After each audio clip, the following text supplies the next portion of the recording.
Viewers, welcome to mummy's food Island.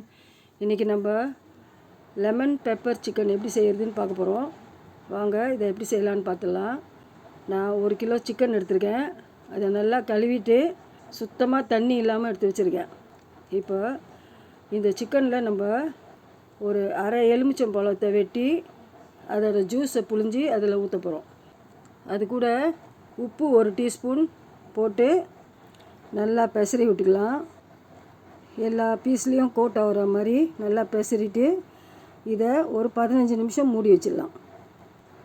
15 நிமிஷம் கழித்து திறந்து இது கூட நான் ஒரு 4 டேபிள் ஸ்பூன் தயிர் போட்டுக்கிறேன். கூடவே 1 டீஸ்பூன் சீரகத்தூள், 1 teaspoon pepper powder, 1 teaspoon garam masala, ஒரு 1/4 டீஸ்பூன் மஞ்சத்தூள், 2 டேபிள் ஸ்பூன் இஞ்சி பூண்டு பேஸ்ட், கூடவே ஒரு 3 பச்சை மிளகாவை 2 வெட்டி போட்டிருக்கேன். அதையும் இதை எல்லாத்தையும் ஒன்றா சேர்த்து நல்லா பெசரி விடுங்க. உங்களுக்கு காரம் அதிகமாக வேணுன்னா நீங்கள் இன்னும் 2 பச்சை மிளகா கூட சேர்த்துக்கலாம். எல்லா சிக்கன்லேயும் போடுற மாதிரி இதை நல்லா பெசரி விடுங்க. பெசரிட்டு இதை மறுபடியும் இன்னொரு 15 நிமிஷம் மூடி வச்சுருங்க.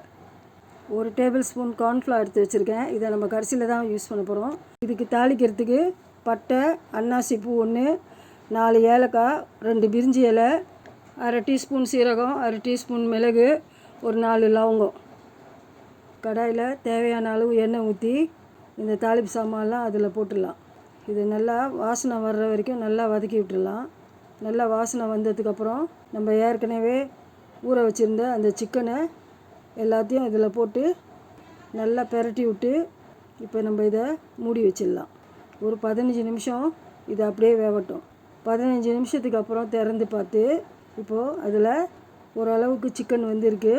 நல்லா ஒரு முறை கிளறி விட்டுட்டு மறுபடியும் ஒரு 10 நிமிஷத்துக்கு இதை மூடி வச்சிடலாம். வேறு ஒரு கிண்ணத்தில் ஒரு அரை கிண்ணம் தண்ணி ஊற்றி அதில் ஒரே 1 டேபிள் ஸ்பூன் கார்ன்ஃப்ளவர் போட்டு கலக்கி வச்சுக்கோங்க.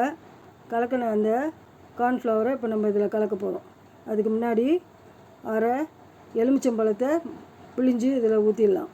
நல்லா கிளறி விட்டு இது கூடவே லெமன் ஸ்லைஸ் ஒரு 5-6 போட்டு இஞ்சியை நல்லா மெலிசாக நீட்டாக வெட்டி வச்சு அதையும் இது கூட போட்டுடலாம். இது எல்லாத்தையும் நல்லா கிளறி விட்டுட்டு நம்ம ஏற்கனவே கலக்கி வச்சுருக்கிற அந்த கார்ன்ஃப்ளவர் அதை இதில் சேர்த்துடலாம். இப்போ இதை எல்லாத்தையும் ஒரு வாட்டி நல்லா கிளறி விட்டு ஒரு கொதி வர்ற வரைக்கும் வெயிட் பண்ணலாம். நல்லா கொதிக்க ஆரம்பித்த உடனே ஒரு 2 நிமிஷம் தான் கொதிக்க வைக்கணும், ரொம்ப நேரம் கொதிக்க விடக்கூடாது. இதை எடுத்து இப்போ நம்ம சர்வ் பண்ணிடலாம். இது மேலே நீங்கள் கொத்தமல்லியும் தூவிக்கலாம். Okay, lemon pepper chicken ready. இப்போ நீங்கள் சர்வ் பண்ணிடலாம். See you on my next video. Bye.